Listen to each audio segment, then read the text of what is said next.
अब बात करते हैं बीजेपी की। बीजेपी में 1 अक्टूबर को दिल्ली में केंद्रीय चुनाव समिति की बैठक होने जा रही है। प्रधानमंत्री नरेंद्र मोदी उस बैठक में रहेंगे, अमित शाह भी रहेंगे, जेपी नड्डा भी रहेंगे, बीएल संतोष भी रहेंगे और साथ में राजस्थान के कई प्रमुख लीडर्स, जिनमें वसुंधरा राजे भी शामिल हैं, राजेंद्र राठौड़, सीपी जोशी, गजेंद्र सिंह शेखावत, अर्जुन मेघवाल, सब वहां मौजूद हैं। चुनाव समिति की बैठक में हो सकता है कोई लिस्ट फाइनलाइज हो, लेकिन भाजपा की जैसी परंपरा रही है कि श्राद्ध पक्ष में किस तरह की घोषणा नहीं करते हैं। तो जानकार सूत्रों ने बताया कि सीटें, टिकट घोषित होंगे पहले नवरात्र के दिन, पर तैयारी सारी 1 तारीख को कर ली जाएगी, ऐसा कहा गया है। आगे आगे देखते हैं क्या होता है। नरेंद्र मोदी 2 तारीख को, 2 अक्टूबर को सांवलिया जी आ रहे हैं चित्तौड़गढ़ में और 5 अक्टूबर को जोधपुर आ रहे हैं। लगातार उनके दौरे जारी हैं और आज सीपी जोशी प्रदेश अध्यक्ष ने और नेता प्रतिपक्ष राजेंद्र राठौड़ ने प्रेस कॉन्फ्रेंस करके बहुत सारी बातें कही बीजेपी के लिए और कांग्रेस के लिए भी। आइए सुनते हैं क्या कहा सीपी जोशी ने, क्या कहा राजेंद्र सिंह राठौड़ ने। देश के यशस्वी प्रधानमंत्री आदरणीय नरेंद्र मोदी जी जयपुर में हुई ऐतिहासिक सभा के बाद राजस्थान में 2 स्थानों पर हाईवे, रेलवे, सिविल एविएशन और अनेक केंद्र सरकार की परियोजनाओं का उद्घाटन और शिलान्यास का कार्यक्रम चित्तौड़गढ़ जिले में और जोधपुर जिले में माननीय प्रधानमंत्री जी के हाथों बना है और ये देश और प्रदेश की जनता देख भी रही है कि जिन परियोजनाओं का शिलान्यास माननीय मोदी जी ने किया, उनका उद्घाटन भी उन्हीं के हाथों हो रहा है। ये राजस्थान का दुर्भाग्य है कि राजस्थान में जहाँ एक और अगर इसी 1 सप्ताह की बात मैं करूं तो जयपुर के अंदर जो कल की घटना है जम्मा रामगढ़ की महिला की बुरी तरह लाश का मिलना, छबड़ा में नाबालिग किशोरी की लाश का मिलना और जयपुर के स्कूल जा रहे 13 साल की बच्ची का सरेराह अपहरण हो जाना, पाली में एक 4 साल की बच्ची से दुष्कर्म हो जाना, भरतपुर केथवाड़ा के अंदर सरकारी क्वार्टर में थाना अधिकारी के सरकारी क्वार्टर में महिला से दुष्कर्म हो जाना। ये सब गिनाए राजेंद्र राठौड़ ने और ये भी कहा इन्होंने कि धनखड़ जो उपराष्ट्रपति हैं जगदीप धनखड़, उनके आने से क्या समस्या हो रही है अशोक गहलोत को।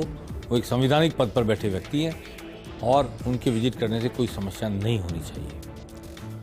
अब बात करते हैं, कल रात को हमने चर्चा की थी देवी सिंह भाटी और 2 अन्य नेता श्रवण चौधरी और टाकड़ा जो बांदीकुई से हैं, वो 3 ने कल पार्टी ज्वाइन की हमारे पेनल्टी कॉर्नर के बाद, जिसकी हमने पहले समीक्षा कर दी थी। देखिए देवी सिंह भाटी का स्वागत हो रहा है, उनकी घर वापसी हो रही है। इसमें मौजूद हैं सारे नेता, सीपी जोशी भी मौजूद हैं और इनके वापस आने पर जो एक सवाल उठा है, अर्जुन मेघवाल से इनका 36 का आंकड़ा हो रखा था, उनकी वजह से ही वो पार्टी में नहीं आ रहे थे। और देवी सिंह भाटी ने कहा था अगर वसुंधरा बीजेपी में नेता नहीं है तो मैं बीजेपी को कुछ नहीं मानता वगैरह जैसे कई इंटरव्यू उन्होंने दिए थे। अरुण सिंह भी मौजूद हैं, इनकी मौजूदगी में ये सब आए हैं और इनके शामिल होने के बाद आज देवी सिंह भाटी ने वसुंधरा राजे से मुलाकात भी की है।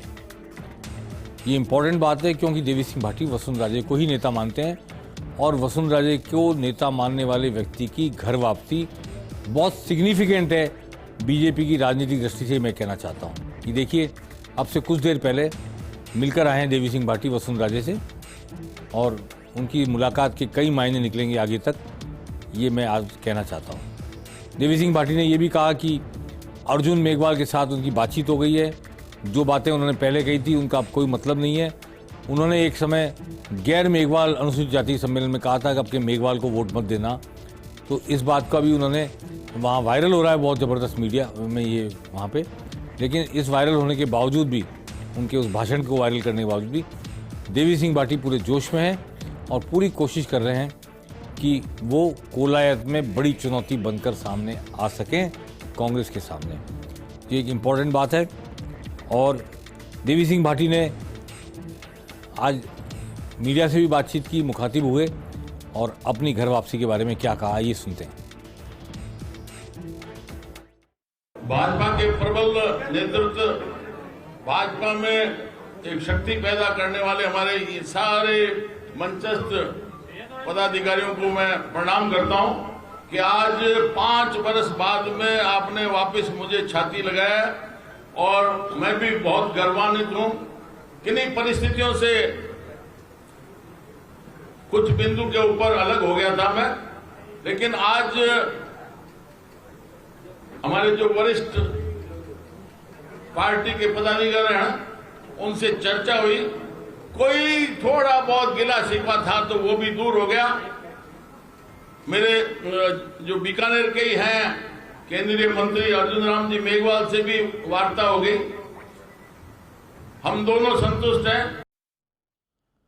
दोनों संतुष्ट हैं, मिलकर चुनाव लड़ेंगे, देवी सिंह भाटी ने कहा और सीधे वसुंधरा से आज जाकर मुलाकात की, जिन्हें वो अपनी नेता मानते हैं। प्रधानमंत्री नरेंद्र मोदी, जिनके नाम पर राजस्थान में बीजेपी वोट मांगेगी, जिनके नाम पर चुनाव लड़ा जा रहा है, वो एक हफ्ते में 2 बार राजस्थान आ रहे हैं। 2 अक्टूबर को सांवलिया जी जाएंगे, चित्तौड़गढ़ में उनकी सभा होगी। 5 अक्टूबर को जोधपुर जाएंगे और जोधपुर रावण के चबूतरे पर उनकी सभा होगी। विशाल सभा करने का प्लान बनाया है बीजेपी ने, और मेवाड़ की सभा और मारवाड़ की सभा, इसको इस तरह देखिए आप पॉलिटिकली, मेवाड़ एक तरफ है, मारवाड़ एक तरफ है।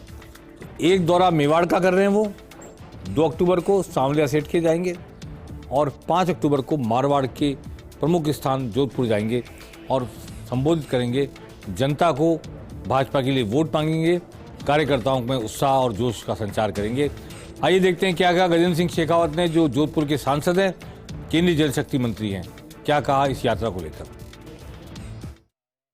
जहां प्रधानमंत्री जी जोधपुर एयरपोर्ट का शिलान्यास करेंगे, तो नया टर्मिनल बिल्डिंग बनने वाली है 350 करोड़ रुपए की लागत से।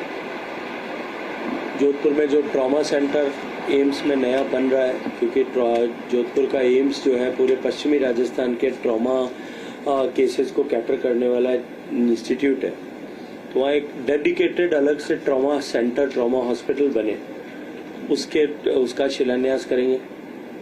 जोधपुर IIT जो पूरी हो गई है, उसकी सारा इंफ्रास्ट्रक्चर कंप्लीट हो गया, उसका लोकार्पण करेंगे। इसके अतिरिक्त जोधपुर एक रेल जो है, जो हमारी पुरानी दिल्ली मेल और बाद में जिसको रुणेचा एक्सप्रेस का नाम दिया गया था, वो ट्रेन है, वो ट्रेन वापस शुरू हो रही है। जोधपुर रेलवे स्टेशन का फॉर्मल शिलान्यास, पहले बड़े कार्यक्रम जब एक साथ रेलवे स्टेशन का शिलान्यास हुआ था 70 का, उसके साथ में हो चुका है, उसकी चर्चा करेंगे। ये 2 प्रमुख यात्राएं अगले हफ्ते प्रधानमंत्री नरेंद्र मोदी की।